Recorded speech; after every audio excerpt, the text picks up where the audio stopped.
Okay, Albania against England in World Cup qualifying has just finished. England have completed World Cup qualifying with a 100% win record, no goals conceded. They've won 2-0 on the night, but they had to work for this one.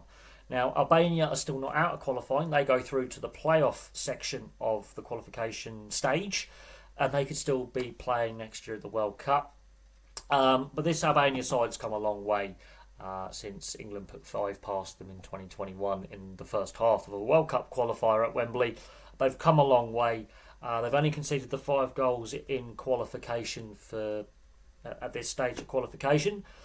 Four of them are against England, so England have won both games 2-0. And I think that's kind of sort of where Albania are at this point, with Silvino as the coach, with Zabaleta as his assistant. They actually played quite decent at the Euros last year, so this Albania side are continuing to develop as well. This England team tonight, not the best performance. I think potentially too many changes to the starting lineup. I know why Thomas Tuchel has done what he's done in regards to rotating a little bit and giving some other players an opportunity to show what they're made of in the last competitive international before the World Cup for England. Obviously, there are some players unavailable due to injury, which obviously means you've got to rejig things a little bit. I'm not sure Tuchel is Tuchel or Tuchel. I've heard it pronounced different ways. I'm not sure he's fully set on his starting centre back pairing.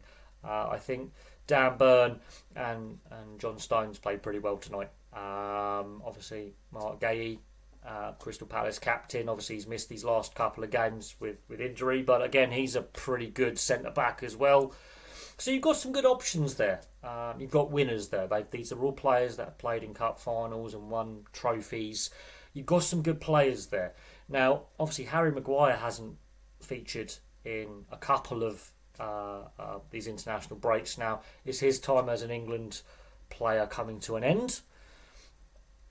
That's interesting. But I do think Albania tested England tonight. I think that was important.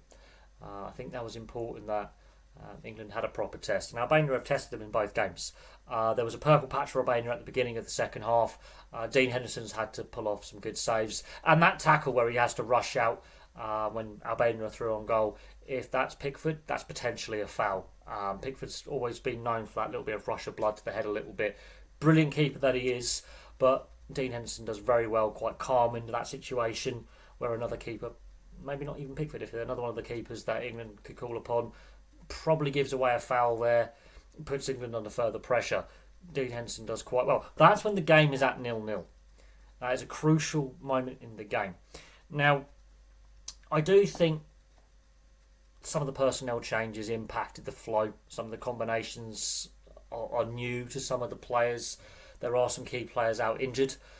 Eze, starting on the wing, didn't have his best game. He had a couple of opportunities. Jared Bowen, I think, had a decent first half, but as the game wore on, when he switched flanks because of tactical changes and substitutions, he had a decent game. But as the game wore on, I think second half, he didn't look as comfortable on the left as he does on the right. Bellingham, mixed game, had some flashes, had some moments. Harry Kane obviously led the line very well. He looks a better player under Thomas Tuchel than under Southgate. Yes, he's still coming deep, but he's looking a bit more positive when he comes deep and goes forward because players are going past him. Declan Rice, decent game, but the combination with Wharton I don't think works as well as the combination with Anderson did against Serbia. But again, better opposition than Serbia. I think Albania are a much better side. And look, they're not out of qualification yet. They've obviously gone through to the playoff section because of, they won earlier in the week. Serbia obviously needs to get a result against England, failed to do that. And this Albania side under Silvino are a very tough side to play against. They're very good on the counter attack. They're good defensively, although this first goal I think is some poor goalkeeping and defending there for that one. Second goal, I mean, look at that cross though by Rashford. Rashford, he is a confidence player. Since his last game for United, he had a brief spell at Villa. I would say his confidence was returning, and you can see he was happy to be playing again. And it took him a little while to get his match fitness back, but you could definitely see a change in his, body language and his confidence. Not a perfect stint at Villa by any means, but he's gone on to Barcelona and he's playing quite well, and you can see that he is a confidence player. Rashford last year doesn't make that cross. He doesn't make that cross, so be it for club or country, doesn't that's just not there.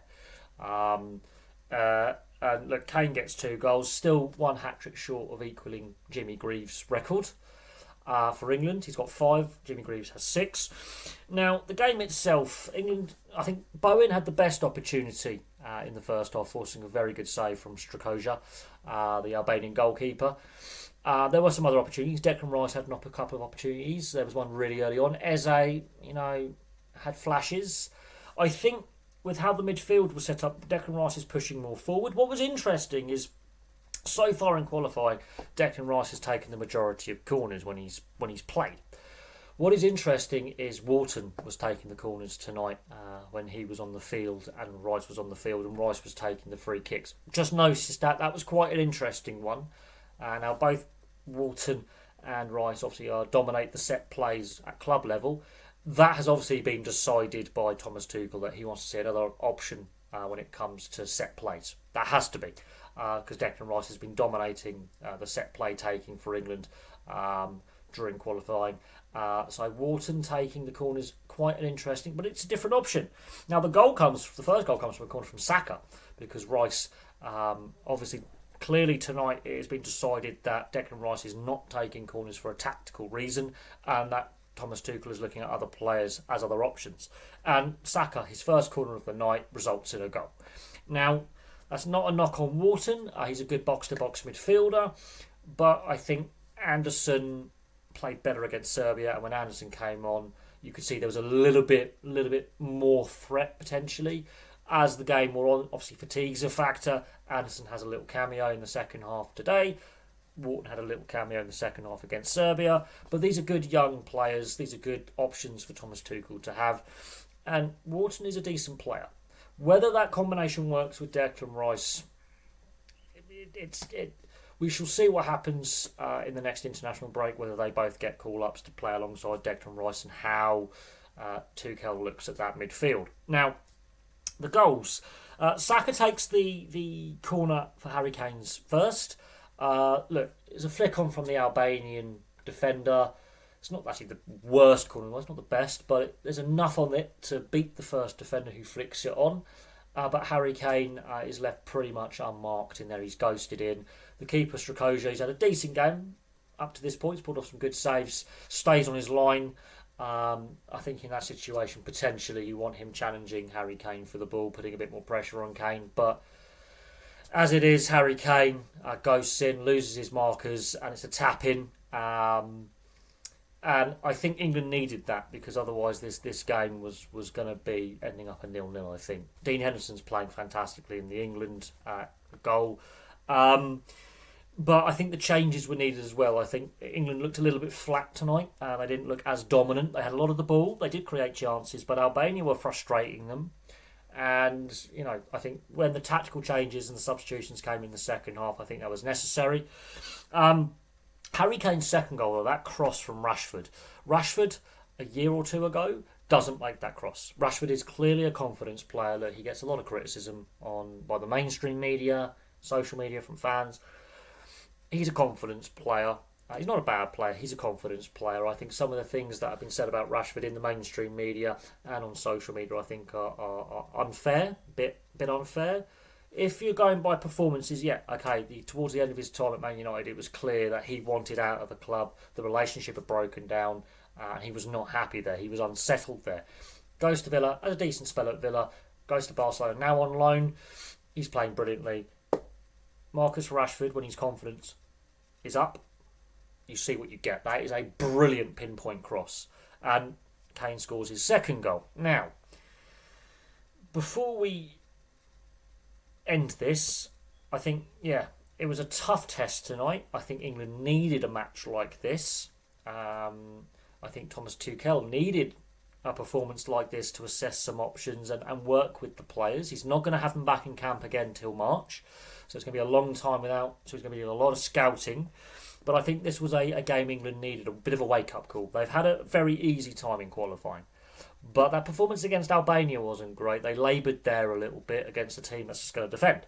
Albania are the second best team in this group for reasons that they are still in qualifying. They gave England a good test tonight. Hostile crowd, which wasn't obviously nasty hostile, but an atmosphere.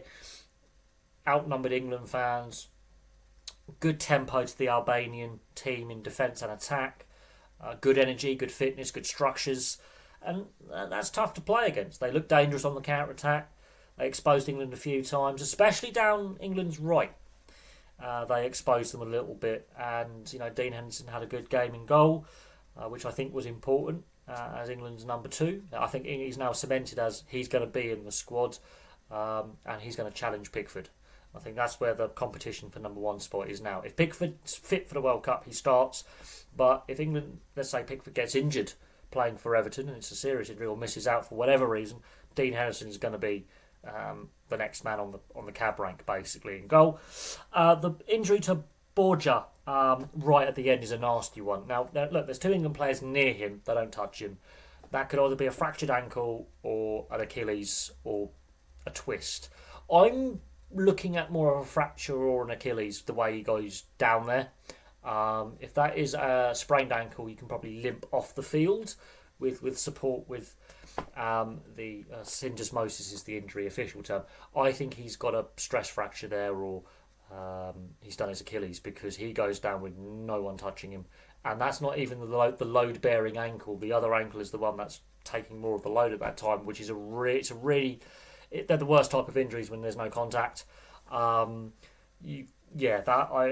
Burnley, Scott Parker is going to be ripping his hair out, as they said in commentary.